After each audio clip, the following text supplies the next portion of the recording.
ദൈവനാമം വാഴ്ത്തപ്പെടുമാറാകട്ടെ. ദൈവവചന പഠനത്തിലേക്ക് എല്ലാ പ്രിയപ്പെട്ടവർക്കും വേഗം വരുന്ന യേശുക്രിസ്തുവിൻ്റെ നിസ്തുല്യ നാമത്തിലുള്ള വന്ദനവും സ്നേഹവും അറിയിക്കുകയാണ്. യേശുക്രിസ്തുവിൻ്റെ ആരംഭകാല ജീവിതവുമായി ബന്ധപ്പെട്ട ചില വസ്തുതകൾ നാം ചിന്തിച്ചു വരുന്നു. യേശുക്രിസ്തുവിൻ്റെ 2 പേരുകളുടെ പ്രാധാന്യം അതിനോടുള്ള ബന്ധത്തിൽ നാം ചിന്തിക്കുകയുണ്ടായി. ഇമ്മാനുവേൽ ആയതുപോലെ യേശു, ഈ 2 പേരുകൾ തൻ്റെ ജീവിതവുമായിട്ട് എപ്രകാരം ബന്ധപ്പെട്ടിരിക്കുന്നു എന്നതിനെക്കുറിച്ച് നാം ചിന്തിക്കുകയുണ്ടായി. അതിനെ തുടർന്ന് യേശുക്രിസ്തുവിനെ ദൈവാലയത്തിൽ കൊണ്ടുവന്നതിൻ്റെ പ്രസക്തി എന്താണ് എന്ന വിഷയവും നാം ഇതിനോടകം ചിന്തിച്ചു കഴിഞ്ഞു. ഇന്ന് നാം ചിന്തിക്കുവാൻ ആഗ്രഹിക്കുന്നത് യേശുവിനെ സന്ദർശിച്ച വിദ്വാൻമാരുടെ പ്രസക്തി എന്താണ് എന്നതുമായി ബന്ധപ്പെട്ട ചില യാഥാർത്ഥ്യങ്ങളാണ്.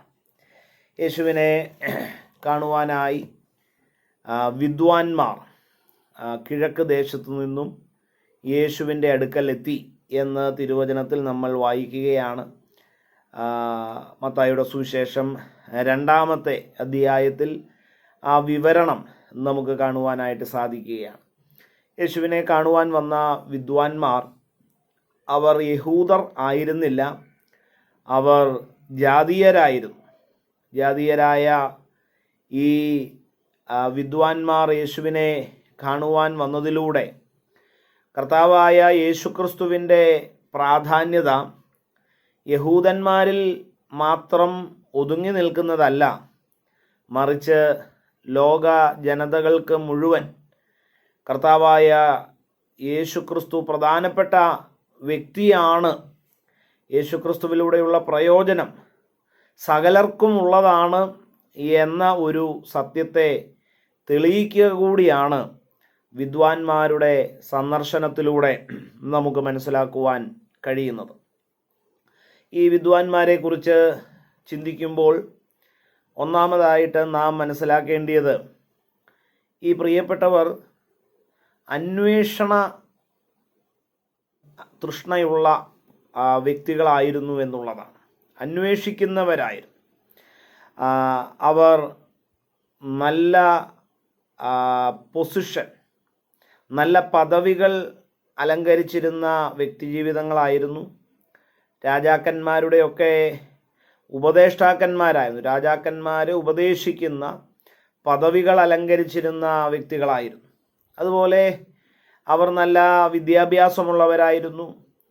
അവർ നല്ല സമ്പത്തുള്ളവരായിരുന്നു. ഇതൊക്കെ അവരുടെ ജീവിതത്തിൽ ഉണ്ടായിരിക്കുമ്പോൾ തന്നെ അവരുടെ ജീവിതത്തിൽ ഇല്ലാത്ത എന്തോ ഒന്ന് അന്വേഷിക്കുവാനുള്ള ഒരാഗ്രഹം ഈ പ്രിയപ്പെട്ടവരുടെ ജീവിതത്തിൽ ഉണ്ടായിരുന്നു എന്നാണ് നമുക്ക് മനസ്സിലാക്കുവാനായിട്ട് കഴിയുന്നത്. അതിൻ്റെ വെളിച്ചത്തിൽ ആ അന്വേഷണം അവരെ യേശുവിൻ്റെ അടുക്കൽ കൊണ്ടുവന്നെത്തിച്ചു എന്നുള്ളതാണ് ചരിത്രം. പ്രിയപ്പെട്ടവരെ, നമ്മുടെ ജീവിതത്തിൽ നമുക്ക് പലതും ഉണ്ടായിരിക്കാം. എന്നാൽ ഉണ്ടാകേണ്ടത് നമ്മളുടെ ജീവിതത്തിലുണ്ടോ എന്നുള്ളതാണ് നമ്മൾ ചിന്തിക്കേണ്ട ഏറ്റവും വിലപ്പെട്ടതായ സത്യം. എൻ്റെ ജീവിതത്തിൽ അതെ ശരിക്കും ഞാൻ അനുഭവിക്കേണ്ടത് യഥാർത്ഥത്തിൽ ഞാൻ അനുഭവിക്കുന്നുണ്ടോ? ശരിക്കും ഞാൻ ഉൾക്കൊള്ളേണ്ടത് ഞാൻ ഉൾക്കൊണ്ടിട്ടുണ്ടോ എന്നുള്ളത് നാം ഓരോരുത്തരും ഹൃദയപൂർവം ഒന്ന് ചിന്തിക്കുക. ഈ പ്രിയപ്പെട്ടവർ എല്ലാ നിലകളിലും അവർ പ്രശസ്തരായിരുന്നു, അവർ അംഗീകാര യോഗ്യരായിരുന്നു. എന്നാൽ എന്തോ ഒന്നിൻ്റെ ഒരു കുറവ്, ഒരു തൃപ്തിക്കുറവ് അവരുടെ ജീവിതത്തിൽ ഉണ്ടായിരുന്നു. അത് അവരുടെ അന്വേഷണത്തിൻ്റെ ഫലമായി അവർക്ക് ലഭ്യമായി എന്നാണ് നമുക്ക് കാണുവാനായിട്ട് കഴിയുന്നത്. യേശുവിനെ ജീവിതത്തിൽ ലഭിക്കുന്നതാണ്, യേശുവിനെ ജീവിതത്തിൽ കണ്ടെത്തുന്നതാണ് ജീവിതത്തിൻ്റെ ഏറ്റവും വലിയ സന്തോഷം എന്ന് പറയുന്നത്. പ്രിയപ്പെട്ടവരെ, യഥാർത്ഥത്തിൽ യേശുവിനെ നമുക്ക് കണ്ടെത്തുവാൻ കഴിയേണ്ടത് ആവശ്യമാണ്. യേശുവിനെ കണ്ടെത്തിയവർ യേശുവിൻ്റെ ആഴങ്ങളിലേക്ക്, കർത്താവ് പഠിപ്പിച്ചിരിക്കുന്ന, കർത്താവ് ആഗ്രഹിക്കുന്ന ആ ആഴങ്ങളിലേക്ക് നമ്മൾ പ്രവേശിക്കുകയും കർത്താവുമായിട്ടുള്ള സുസ്ഥിര ബന്ധം നിരന്തരം അന്വേഷിക്കുവാൻ നാമും കടപ്പെട്ടവരാണ് എന്ന് നമുക്ക് ചിന്തിക്കുവാനായിട്ടിടയാകട്ടെ. അപ്പോൾ വിദ്വാൻമാർ അവരുടെ ജീവിതത്തിൽ ഒരു അന്വേഷണ മനോഭാവം ഈ പ്രിയപ്പെട്ടവർ വച്ചു പുലർത്തിയിരുന്നു എന്ന് നമുക്ക് കാണുവാനായിട്ട് കഴിയുകയാണ്. അതുപോലെ ഈ വിദ്വാൻമാരുടെ മറ്റൊരു സവിശേഷത എന്ന് പറയുന്നത് അവർ മാറ്റങ്ങൾക്ക് വിധേയപ്പെടുവാൻ താല്പര്യം പ്രകടിപ്പിച്ചിരുന്നവരായിരുന്നു. മാറ്റങ്ങൾക്ക് വിധേയപ്പെടുവാനായിട്ട്, അതായത് അവരുടെ ചിന്തകൾക്കപ്പുറമായിട്ട് ദൈവം ഒരുക്കുന്ന വഴികളിലൂടെ യാത്ര ചെയ്യുവാൻ ഈ പ്രിയപ്പെട്ടവർ സന്നദ്ധരായിരുന്നു. ഞങ്ങൾ ഇങ്ങനെയേ ചിന്തിക്കുകയുള്ളൂ, ഞങ്ങൾ ഇങ്ങനെയേ ജീവിക്കുകയുള്ളൂ എന്നൊന്നും ആ പ്രിയപ്പെട്ടവർ ശഠിച്ചില്ല. മറിച്ച് ദൈവം എങ്ങനെയാണോ ഞങ്ങളെ വഴി നടത്തുന്നത് അങ്ങനെ ഞങ്ങൾ മുന്നോട്ടു പോകുവാൻ തയ്യാറാണ് എന്ന ഒരു ബോധ്യം ഈ പ്രിയപ്പെട്ടവരുടെ ജീവിതത്തിൽ ഉണ്ടായിരുന്നു. മാറ്റങ്ങൾക്ക് വിധേയപ്പെടുവാൻ ആ പ്രിയപ്പെട്ടവർ മനസ്സു വെച്ചപ്പോൾ അവർ ചെന്നെത്തിയത് സാക്ഷാൽ യേശുവിൻ്റെ മുൻപിലാണ് എന്നുള്ളതാണ് നാം മനസ്സിലാക്കേണ്ടിയ യാഥാർത്ഥ്യം. പ്രിയപ്പെട്ടവരെ, നമ്മുടെ ജീവിതത്തിൽ ജനിച്ചു വീണ പാരമ്പര്യമുണ്ടാകാം, നമ്മൾ ആചരിച്ചു പോന്ന രീതികളുണ്ടാകാം. എന്നാൽ ദൈവം തൻ്റെ ആഗ്രഹപ്രകാരം നമ്മെ മുന്നോട്ട് നയിക്കുവാനായിട്ട് ആഗ്രഹിക്കുമ്പോൾ അത് മുന്നോട്ടുള്ള പ്രയാണത്തിന് നമ്മളുടെ ജീവിതത്തിൽ അനിവാര്യമാകുന്ന മാറ്റങ്ങൾ അതിന് നാം മനസ്സ് വയ്ക്കുമ്പോഴാണ് യാഥാർത്ഥ്യങ്ങളിലേക്ക് നാം എത്തിച്ചേരുന്നത് എന്ന് നമുക്ക് മനസ്സിലാക്കുവാനായിട്ട് കഴിയേണ്ടതാണ്. അതുപോലെ അടുത്തതായിട്ട് ഈ വിദ്വാൻമാരിൽ നമുക്ക് കാണുവാനായിട്ട് സാധിക്കുന്നത് ഈ പ്രിയപ്പെട്ടവർ അനുഗമിക്കുവാൻ മനസ്സുള്ളവരായിരുന്നു. അനുഗമിക്കുവാൻ ഒരു നക്ഷത്രമാണ് യേശുവിൻ്റെ ജനനത്തോടുള്ള ബന്ധത്തിൽ ദൈവം അവർക്ക് കൊടുത്ത അടയാളം. ആ നക്ഷത്രത്തെ ഈ പ്രിയപ്പെട്ടവർ അനുഗമിക്കുകയാണ്. അവർ ചോദ്യം ചെയ്യാതെ, അതെ, ഇത് ദൈവം തന്ന ഒരു അടയാളമാണെന്നുള്ള ഒരു ഉത്തമമായ ബോധ്യം അവരുടെ ജീവിതത്തിൽ ഉണ്ടാകുകയും, അങ്ങനെയാണെങ്കിൽ ദൈവം ഞങ്ങളെ കൈവിടാത്ത ദൈവമാണ്, ഈ ദൈവം എത്തിക്കേണ്ടിടത്ത് എത്തിക്കുവാൻ പ്രാപ്തനാണ് എന്ന ബോധ്യത്തോടെ ദൈവം ഒരുക്കിയ ഒരു മുഖാന്തിരത്തെ ഈ പ്രിയപ്പെട്ടവർ അനുഗമിക്കുവാനായിട്ടിടയായി. നമ്മുടെ ജീവിതത്തിൽ കർത്താവായ യേശുക്രിസ്തുവിനെ അനുഗമിക്കുവാൻ ദൈവം നമ്മോട് ആവശ്യപ്പെടുകയാണ്. യേശു ജീവിച്ചതുപോലെ ജീവിക്കുവാൻ, യേശു ചിന്തിച്ചതുപോലെ ചിന്തിക്കുവാൻ ദൈവം നമ്മിൽ നിന്ന് ആഗ്രഹിക്കുകയാണ്. നമ്മുടെ അനുഗമനം, പ്രിയപ്പെട്ടവരെ, മാനുഷിക തത്വങ്ങളെയാണോ നാം അനുഗമിക്കുന്നത്? മനുഷ്യരെയാണോ നാം അനുഗമിക്കുന്നത്?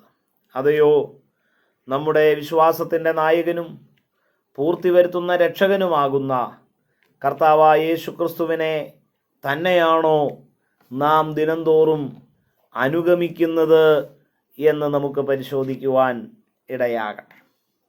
ഈ പ്രിയപ്പെട്ടവർ വിദ്വാൻമാരോടുള്ള ബന്ധത്തിൽ ചിന്തിക്കുമ്പോൾ രണ്ട് കാര്യങ്ങളിൽ ഈ പ്രിയപ്പെട്ടവർ സന്തുലിതാവസ്ഥയിൽ മുന്നോട്ട് പോകുവാനായിട്ടിടയായി. ഒന്ന്, അവർക്ക് ലഭിച്ച അടയാളമാണ്, അത് മാനത്ത് കണ്ട നക്ഷത്രമാണ്.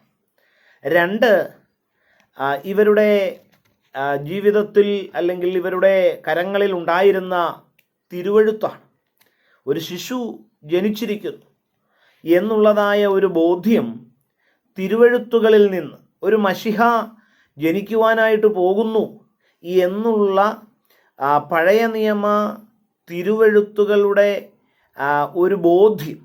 അപ്പോൾ തിരുവെഴുത്തും മുൻപിൽ പ്രത്യക്ഷപ്പെട്ട അടയാളവും ഒന്നിനെ മാത്രം ബേസ് ചെയ്ത് മുന്നോട്ട് പോകാതെ, അതായത് ഒരു അടയാളം കണ്ടു എന്ന ഒറ്റ കാരണത്താൽ എടുത്തുചാടാതെ, ഈ അടയാളം എന്തിൻ്റെ അടയാളമാണ് എന്ന് തിരിച്ചറിയുകയും അത് വ്യക്തമായി തിരുവെഴുത്തുകളുടെ പശ്ചാത്തലത്തിൽ ആ കാര്യങ്ങളെ ബോധ്യപ്പെട്ട് ഉറപ്പാക്കി അതിൻ്റെ അടിസ്ഥാനത്തിൽ മുന്നോട്ട് നീങ്ങുന്ന വിദ്വാൻമാരെയാണ് നമുക്കിവിടെ കാണുവാനായിട്ട് സാധിക്കുന്നത്.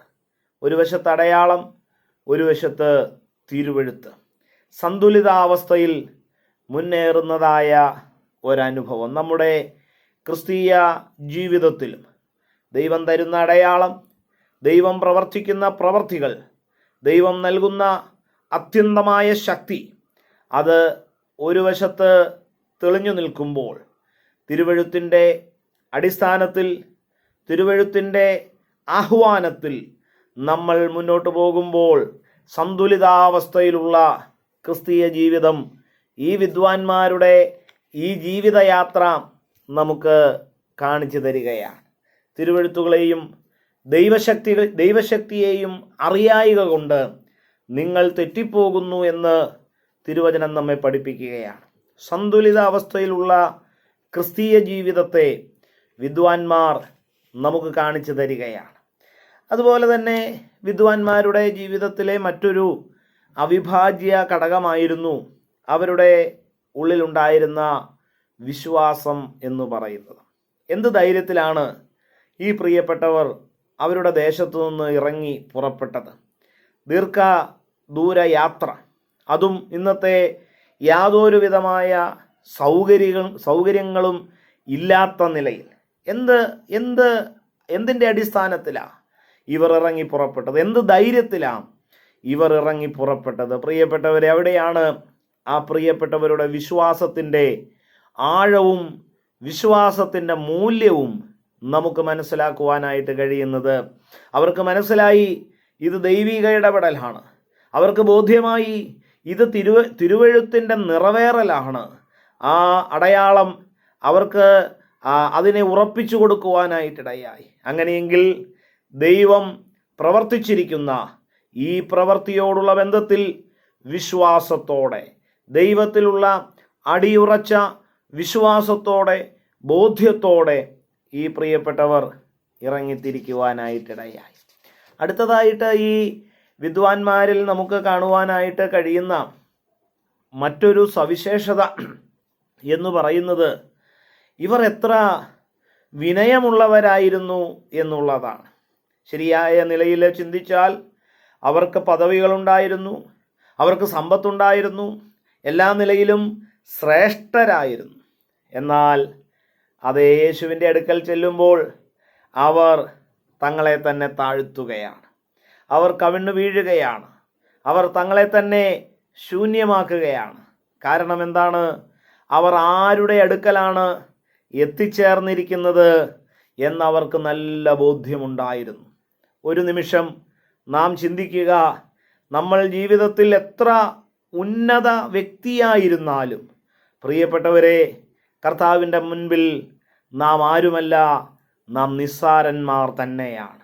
കർത്താവിൻ്റെ മുൻപിൽ ഞാൻ വലിയവനാണ് എന്ന ഭാവത്തോടെ നിൽക്കുകയല്ല വേണ്ടിയത്, മറിച്ച് ഞാൻ ഏതുമില്ല കർത്താവേ എന്നുള്ള ചിന്താഗതിയോടെ ഒരു സ്വയം ശൂന്യവൽക്കരിച്ചുകൊണ്ട് കർത്താവിൻ്റെ സന്നിധിയിൽ നിൽക്കുവാൻ നാം തയ്യാറായാൽ പ്രിയപ്പെട്ടവരെ, അവിടെയാണ് ദൈവം നമ്മെ മാനിക്കുന്നത്. തക്ക സമയത്ത് ഉയർത്തുവാൻ അവൻ്റെ ബലമുള്ള കൈക്കീഴിൽ താണിരിപ്പീനെന്ന് തിരുവചനം നമ്മെ പഠിപ്പിക്കുകയാണ്.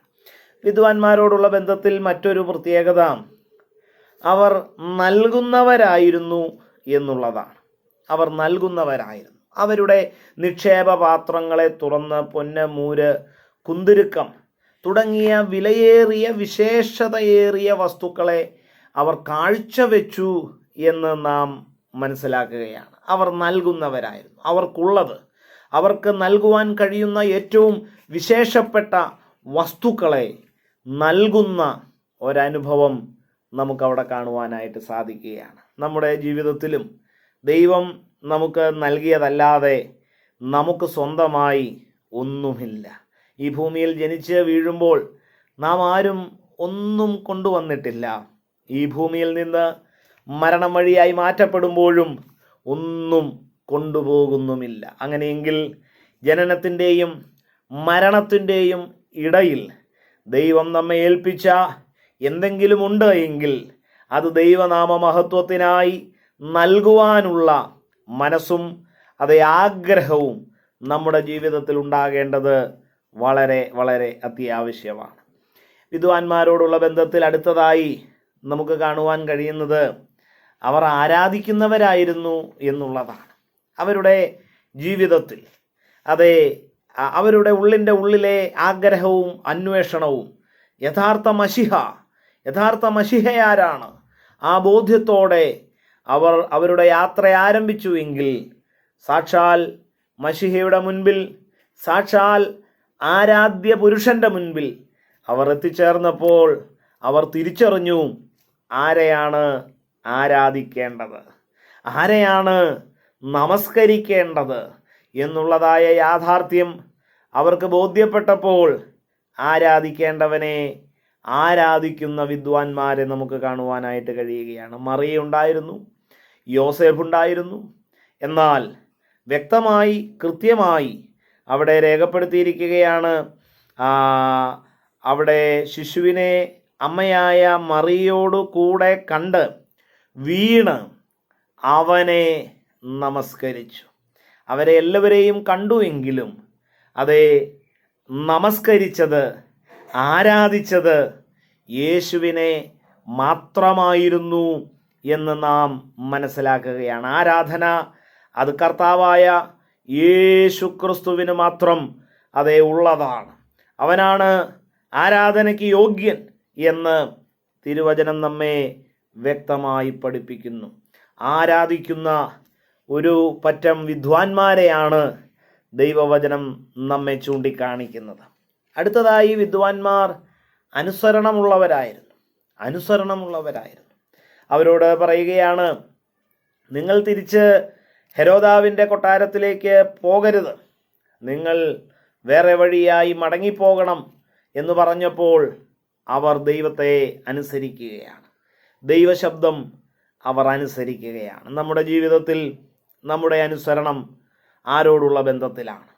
ദൈവത്തെയാണോ ദൈവവചനത്തെയാണോ നാം പൂർണ്ണമായി അനുസരിക്കുന്നത്? അതെയോ മനുഷ്യനെയാണോ നാം അനുസരിക്കുവാൻ തയ്യാറാകുന്നത്? പ്രിയപ്പെട്ടവരെ, ദൈവത്തെ അനുസരിക്കുവാൻ മനസ്സ് കാണിച്ചാൽ നിശ്ചയമായും നമ്മുടെ മുൻപിൽ വഴികളെ തുറക്കുവാൻ ദൈവം മതിയായവനാണ്.